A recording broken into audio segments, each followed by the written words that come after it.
हरिओम मित्रों, हम लोग भगवान विष्णु के छठे अवतार भगवान परशुराम जी की कथा को सुन रहे हैं।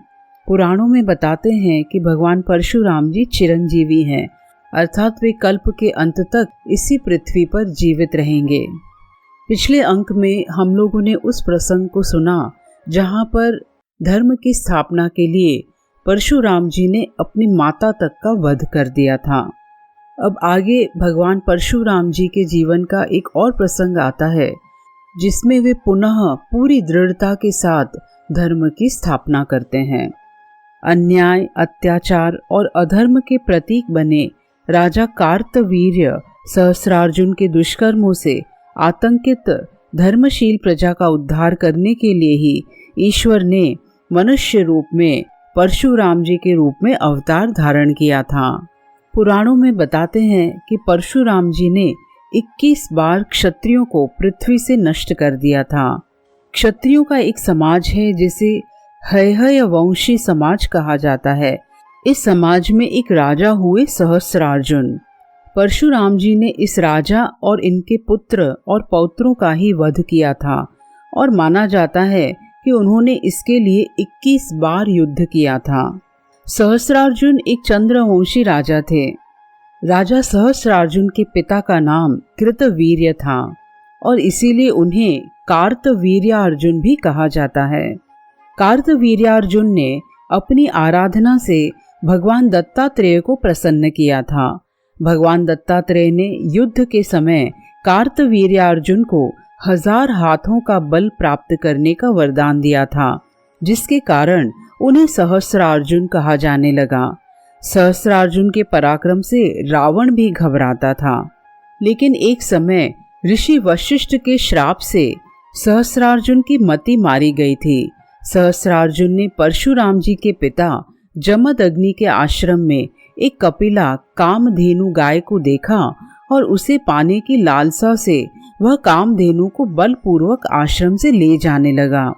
जब परशुराम जी को यह बात पता चली तो उन्होंने पिता के सम्मान की खातिर कामधेनु वापस लाने की सोची और सहस्रार्जुन से उन्होंने युद्ध किया। युद्ध में सहस्रार्जुन की भुजाएं कट गईं और वह मारा गया। तब सहस्रार्जुन के पुत्रों ने प्रतिशोधवश परशुराम की अनुपस्थिति में उनके पिता जमदग्नि का वध कर दिया। परशुराम जी की मां रेणुका पति की हत्या से विचलित होकर उनकी चिता अग्नि में प्रविष्ट हो सती हो गई।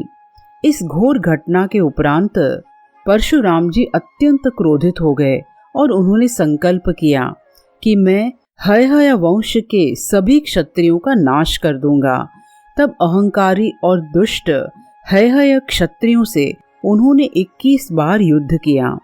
क्रोधित परशुराम जी ने प्रतिशोधवश सर्वप्रथम हैहय की महिष्मति अर्थात आज की महेश्वर नगरी पर अधिकार कर लिया। कार्तवीर्यार्जुन के दिवंगत होने के बाद उनके 5 पुत्र जयध्वज, शूरसेन, शूर, वृष और कृष्ण अपने अस्तित्व की लड़ाई लड़ते रहे। जयध्वज के 100 पुत्र थे जिन्हें तालजंग कहा जाता था, क्योंकि यह काफी समय तक ताल ठोककर अवंती क्षेत्र में जमे रहे। लेकिन परशुराम जी के क्रोध के कारण स्थिति अधिक विषम होती देखकर इन तालजंगों ने वितिहोत्र, भोज, अवंती, तुंडिकेरे तथा शरियात नामक मूल स्थान को छोड़ना शुरू कर दिया। इनमें से अनेक संघर्ष करते हुए मारे गए तो बहुत से डर के मारे विभिन्न जातियों एवं वर्गों में विभक्त होकर अपने आप को सुरक्षित करते गए। अंत में महर्षि ऋचिक ने प्रकट होकर परशुराम जी को ऐसा घोर युद्ध करने से रोक दिया। कहा जाता है कि भारत के अधिकांश भाग और ग्राम परशुराम जी के द्वारा ही बनाए गए हैं। परशुराम जी का कहना था कि राजा का धर्म वैदिक जीवन का प्रसार करना है, अपनी प्रजा से आज्ञा पालन करवाना नहीं। वे एक ब्राह्मण के रूप में जन्मे जरूर थे, लेकिन कर्म से एक क्षत्रिय थे और उन्होंने किसी क्षत्रिय को नहीं बल्कि पिता के हत्यारे और एक अहंकारी व लालची राजा तथा उनके पुत्रों का वध किया था। भगवान परशुराम जी ने समय अनुकूल आचरण का जो आदर्श स्थापित किया वह युगों युगों तक मानव मात्र को प्रेरणा देता रहेगा। हरिओम।